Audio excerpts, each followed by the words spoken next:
Salut tout le monde, c'est Juliana, je vous retrouve pour un tag que je dois faire depuis très longtemps puisque j'ai été taguée par Planète Maman, Christelle, depuis 3-4 mois je dirais. Franchement, ça fait très longtemps que je dois le faire, c'est le tag Vie ma vie de maman. Donc je le fais enfin, je me pose enfin pour le faire. Toutes mes questions sont notées ici, donc je vais commencer tout de suite, vous saurez tout ou presque sur ma vie de maman. Alors, petite présentation en 2 mots de moi et de mes enfants. Donc je m'appelle Juliana, j'ai 30 ans, j'ai une petite fille qui a 13 mois et je suis actuellement enceinte du deuxième bébé que j'attends, enfin qu'on attend en tout cas avec mon mari et ma fille pour fin février 2018.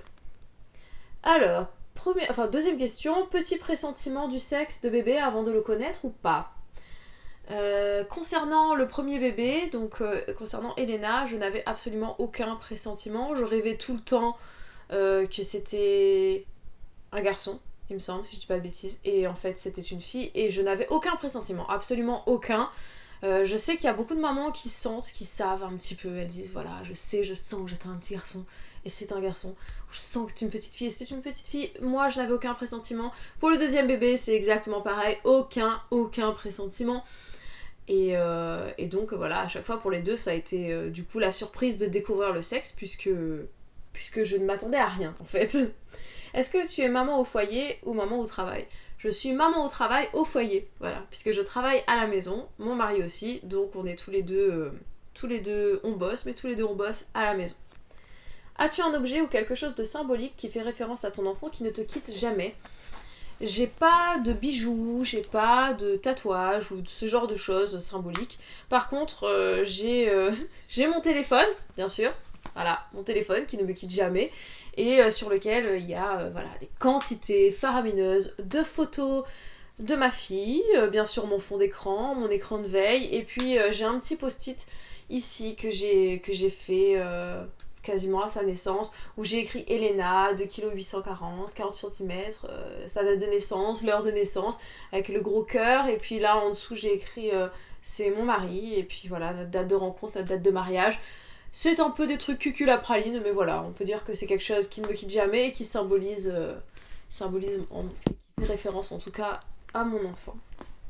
As-tu vécu une situation où ton instinct de maman a pris le dessus? Je pense qu'en tant que maman, on vit tous les jours des petites situations comme ça où on a un instinct maternel qui prend le dessus quand on va nous dire voilà, tu devrais pas faire ça ou tu devrais faire ça, et toi-même au fond de toi tu sais que oui ou que non, et donc tu fais ou tu fais pas. Généralement on n'écoute pas les autres parce qu'on sait qu'on a raison en tant que maman, mais il y a un petit événement en fait dont je me suis souvenue, quelque chose où vraiment voilà, l'instinct maternel a pris le dessus. C'est quand une fois elle était très enrhumée. Je sentais que c'était les dents qui travaillaient, qui allaient sortir, elle avait les fesses rouges, elle commençait à avoir un petit peu de fièvre. Et elle toussait aussi un petit peu, mais voilà, le nez bien pris, les fesses rouges. J'ai dit c'est les dents, c'est sûr, c'est les dents, je sais, elle a de la fièvre, je le sens, je le vois, je connais mon enfant, elle a pas le même comportement que d'habitude. Et on l'a emmenée quand même chez le médecin pour... c'était pas vraiment pour avoir confirmation, mais plutôt pour avoir une petite aide, genre un truc pour le nez, pour l'aider à dégager le nez ou quoi.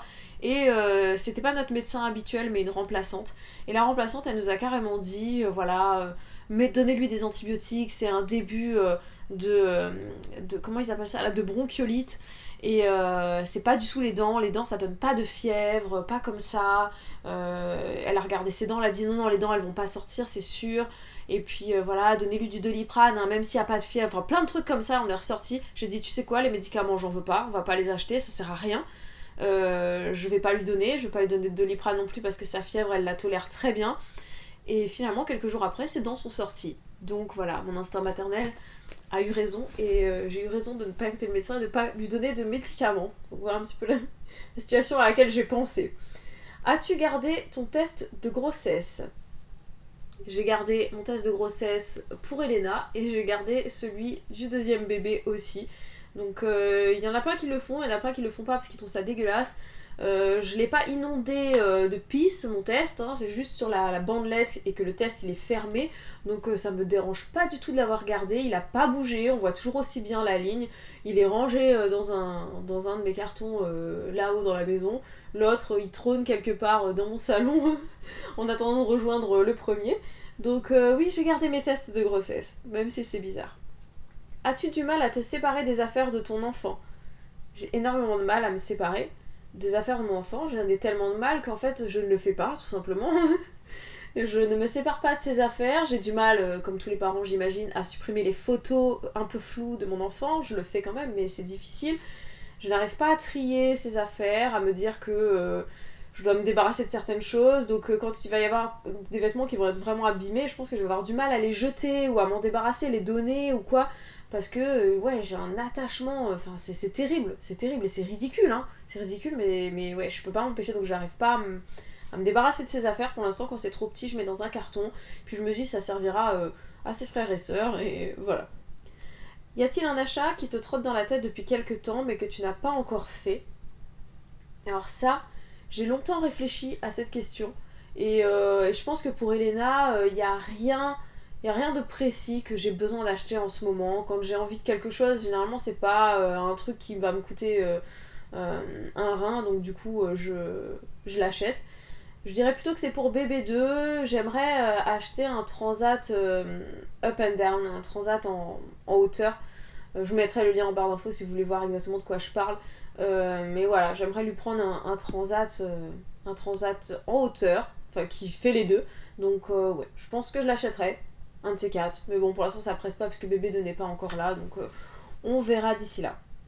On dit souvent que pour un premier enfant, on a du mal à acheter de l'occasion. Est-ce que tu penses agir différemment avec le deuxième? C'est vrai que pour Elena, j'ai acheté... Qu'est-ce que j'ai acheté en occasion? Rien, j'ai l'impression. J'ai l'impression qu'on n'a rien acheté en occasion, en fait. Bah déjà, pour tout ce qui est vêtements, pour tout ce qui est textile, je m'étais dit, ça sert à rien. On peut avoir des vêtements neufs qui coûtent vraiment rien. Et puis après, pour tout ce qui est matériel de puériculture, poussettes... porte-bébé, écharpe, toutes ces choses-là. On s'est dit en fait, avec mon mari, on y a réfléchi, on s'est dit autant acheter quelque chose neuf, comme ça on pourra s'en servir pour les prochains. Donc effectivement, là ça rejoint la deuxième question, pour le deuxième enfant, est-ce qu'on va faire différemment? Bah il aura de l'occasion, vu qu'il aura les affaires de sa sœur en fait. Et puis pas que, puisque bien sûr on achètera aussi des nouvelles choses, des nouveaux vêtements, des nouveaux objets quand il y aura des choses qu'il faudra racheter. Mais de l'occasion, ce sera plutôt de l'occasion de sa sœur plutôt que de l'occasion qu'on achètera ailleurs. Y a-t-il un fait marquant depuis sa naissance que tu as à raconter?